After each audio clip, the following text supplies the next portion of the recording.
Bonjour à tous, on va continuer le cours sur l'information chiffrée de cette manière-là, c'est-à-dire que je vais vous envoyer le cours via YouTube, voilà, et vous allez au fur et à mesure faire stop et écrire le cours, d'accord, et faire les exercices en même temps.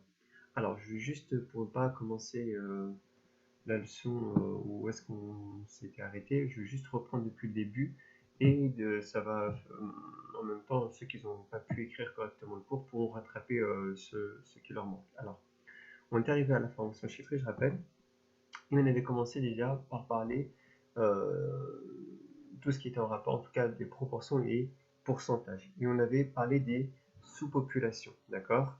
Je rappelle que si par exemple on prend un élève sur les 480 élèves de seconde, si il y en a 108 d'entre eux qui sont externes, alors ceux qui sont externes sont une sous-population de tous les élèves de seconde.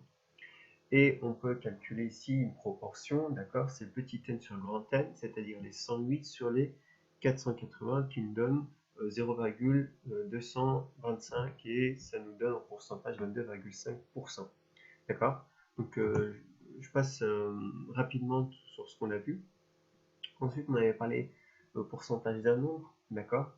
C'est-à-dire que si sur ces 480 élèves, 15% choisit l'option grecque et latin, alors qu'est-ce qu'on fait? 15% de 480, on avait dit que 2, on va le remplacer par une multiplication. Ça va faire 15 divisé par 100, donc il y a une petite erreur. C'est 15 divisé par 100 fois 480 qui nous donne 72 élèves. Alors, on avait fait ensuite un petit exercice où on devait calculer l'effectif de cadre dans une société. Alors on a une société de 75 employés qui compte 12% du cadre et le reste d'ouvriers. 35 employés de cette société sont des femmes et 5 d'entre elles sont des cadres. On avait calculé l'effectif des cadres, calculé la proportion de femmes dans cette société, on avait calculé en pourcent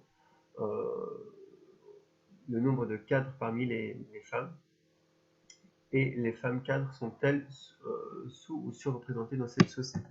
Alors, on avait répondu en faisant un petit calcul, 12% de 75, ça nous donnait 12 divisé par 100 fois 75 qui nous donne 9. Donc la société compte 9 cadres, d'accord?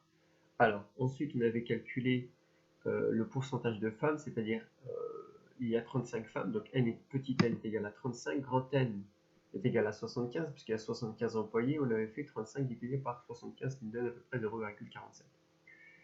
Et ensuite, pour la dernière question, on voit qu'on a 5 femmes, 5 femmes cadres et grand N est égal à 35, d'accord, parce qu'il y a 35 femmes, donc il y a 5 femmes cadres parmi les 35 femmes. Alors la population de référence n'est plus la même. On avait dit qu'elle n'était plus la même, on va se référer non pas sur l'ensemble des cadres ni sur l'ensemble des employés, mais uniquement sur l'ensemble des femmes.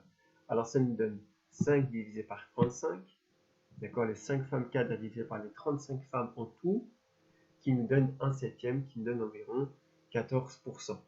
Et comme on avait dit dans l'énoncé qu'il y avait 12% de cadres, d'accord, de façon générale, il y a 12% de cadres dans la société, étant donné que 14%, donc le résultat qu'on vient de trouver c'est 14, 14% est supérieur à 12, alors forcément, les cadres, les femmes cadres sont surreprésentées dans cette société. C'est-à-dire qu'il y a plus de femmes cadres, femmes, que d'hommes. Alors, on est arrivé à la proportion échelonnée, on est arrivé à là, il me semble. Et on avait commencé directement par un exemple. Alors, on a un quart, et dans ce quart-là, il y a 40% de scolaires, et parmi ces scolaires-là, 60% sont des filles. D'accord? L'ensemble F, on avait dit que l'ensemble F est inclus dans l'ensemble S. Rappelez-vous, on avait évoqué les poupées russes. C'est-à-dire que la proportion de filles est 60% des scolaires, de S. Et l'ensemble S est inclus dans l'ensemble quart. D'accord? C'est-à-dire que la proportion des scolaires est de 40% parmi tout le quart.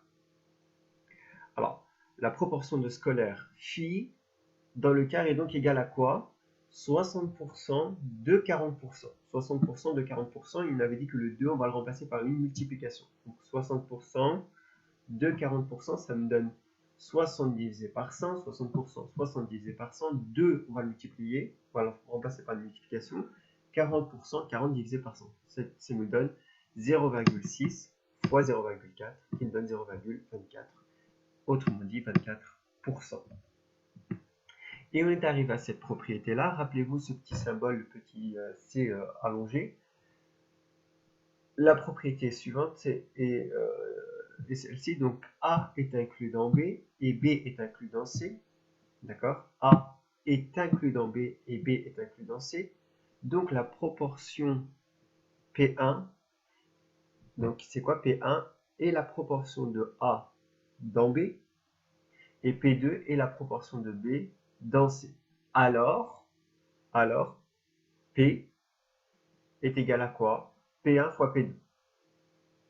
D'accord?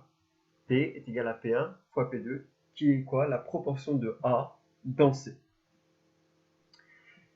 Si vous avez bien compris ça, on va faire un petit exercice où vous devez calculer les pourcentages de pourcentage. Alors, sur les 67 millions d'habitants. Donc, n'hésitez pas à faire pause pour écrire la leçon. Donc ça doit être écrit dans la leçon. Donc, prenez votre cahier de cours et vous écrivez ceci dans la leçon.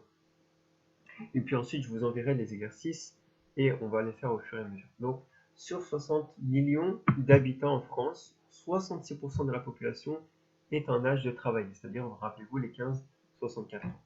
Alors, la population active représente 70% de la population en âge de travailler.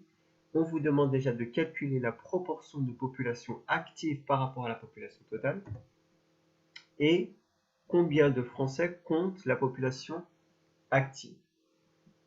D'accord? Alors, on va répondre à cette question-là. Il me semble qu'à partir de là, vous n'avez plus la suite du cours. Alors, on va noter grand F, la population française. D'accord? Et grand T, la population en âge de travailler. Donc, A, pardon, la population active. Alors, la proportion de A dans T est 70%. Et la proportion de T dans F est 66%. Je reprends, la population de personnes actives dans T, c'est-à-dire en âge de travailler, elle est de 70%.